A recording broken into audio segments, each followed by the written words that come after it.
Mapagpalang araw po sa ating lahat. Ako nga po pala si Andrea Jen Agner at welcome po sa aking 365 Daily Devotion ni Pastor Russell Ocampo, Seminary Edition.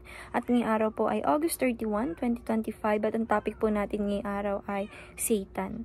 And sino si Satan? And yung scripture po natin ngayong araw is 1 Peter chapter 5 verse 8.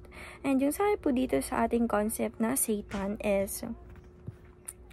is the personal name of the head of the demons, the chief adversary of God and His people. Once a created angel who rebelled against God, he now leads the force of evil in opposition to God's kingdom. Scripture presents Satan as a deceiver, accuser, and tempter, seeking to blind minds to the truth and to destroy lives. While Satan is powerful and cunning, he is still a created being under God's sovereign control. His defeat was secured at the cross, and his final judgment is certain. Believers, through called to resist him, do so for the position of Christ's victory. And yung sabi po dito sa ating scripture na 1 Peter chapter 5 verse 8, be alert and of sober mind. Your enemy, the evil, prowls around like a roaring lion, looking for someone to devour. Sa Tagalog po, magpakatino kayo, magbantay kayo.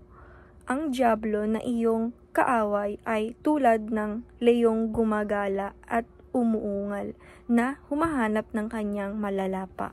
And yung teaching po natin ngayong araw is, sabi po dito, Satan is personal and not a mere symbol of evil. Sabi po dito na yung Satan po, ito po ay personal and hindi po talaga mere symbol na evil. And teaching number 2, Satan power is subject to God's power. Sabi po dito na yung kapangyarihan ni Satan is ito po ay subject doon sa kapangyarihan ng ating Panginoong Diyos. Teaching number 3, Satan has no authority over the believers. Sabi naman po dito na si Satan ay walang authority o kahit anong authority sa mga katulad nating believers.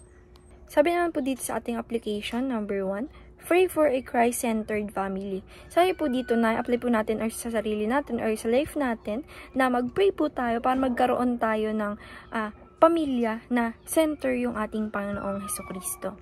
And application number 2, prepare for spiritual battle. Demons are not idle. Sabi po dito na tayo po sa life natin ay maghanda tayo sa spiritual battle na dapat ay hindi natin iniidolo or hindi natin or wala natin or hindi natin kasama yung demon sa buhay natin. And application number 3, push forward and weaken the enemy territory. Sabi po dito na apply po natin sa sarili natin or sa life natin na tayo po ay dapat patungo na basagin, alisin natin, pahinain natin yung teritoryo ng enemy at mas maging malakas dapat yung God's kingdom. And dahil lang po ngayong araw, maraming salamat. God bless.